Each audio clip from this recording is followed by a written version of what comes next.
Testing religious leaders. Matthew chapter 7 verses 15 through 23 and Luke chapter 6 verses 43 through 45. Watch out for false prophets. They come to you in sheep's clothing, but inwardly they are ferocious wolves. By their fruit you will recognize them. Do people pick grapes from thorn bushes or figs from thistles? Likewise, every good tree bears good fruit, but a bad tree bears bad fruit. A good tree cannot bear bad fruit, and a bad tree cannot bear good fruit. Every tree that does not bear good fruit is cut down and thrown into the fire. Thus by their fruit you will recognize them. The good man brings good things out of the good stored up in his heart, and the evil man brings evil things out of the evil stored up in his heart. For out of the overflow of his heart his mouth speaks. Not everyone who says to me, Lord, Lord, will enter the kingdom of heaven, but only he who does the will of my Father who is in heaven. Many will say to me on that day, Lord, Lord, did we not prophesy in your name, and in your name drive out demons, and perform many miracles? Then I will tell them plainly, I never knew you. Away from me, you evildoers. Faith and deeds. Matthew chapter 7 verses 24 through 27 and Luke chapter 6 verses 46 through 49. Why do you call me Lord, Lord, and do not do what I say? Therefore everyone who hears these words of mine and puts them into practice is like a wise man who builds his house on the rock. The rain came down, the streams rose, and the winds blew and beat against that house.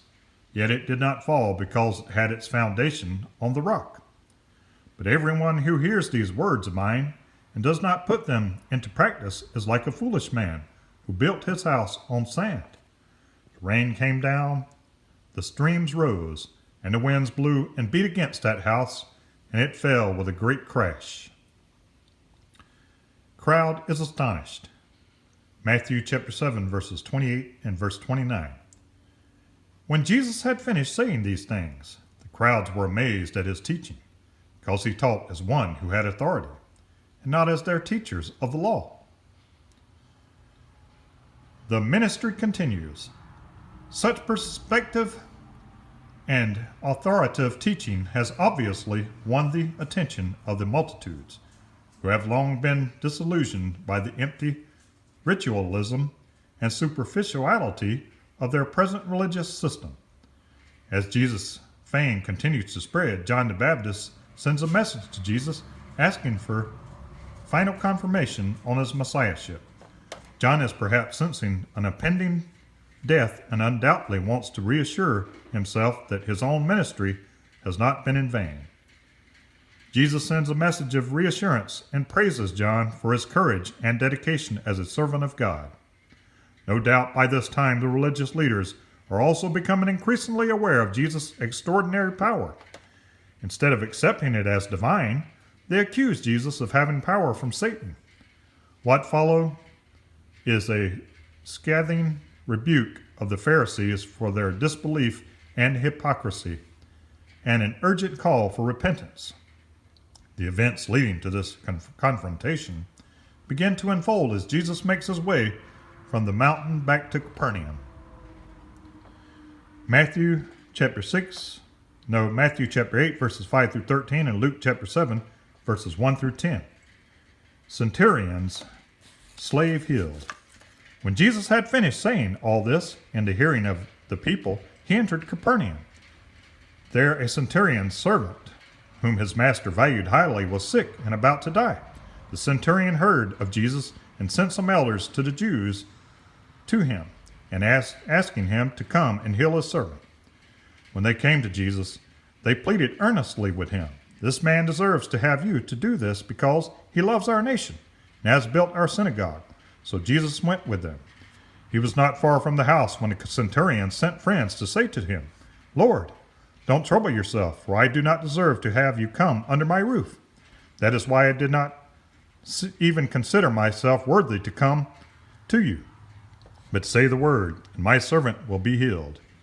For I myself am a man under authority, with soldiers under me. I tell this one, go, and he goes. And that one, come, and he comes. I say to my servant, do this, and he does it. When Jesus heard this, he was amazed at him, and turning to the crowd following him, he said, I tell you, I have not found such great faith even in Israel. I say to you that many will come from the east and the west, and will take their places at the feast with Abraham, Isaac, and Jacob in this kingdom of heaven. But the subjects of the kingdom will be thrown outside into the darkness, where there will be weeping and gnashing of teeth. Then Jesus said to the centurion, go, I will be done just as you believed it would. And his servant was healed at that very hour. Then the man who had been sent returned to the house and found the servant well.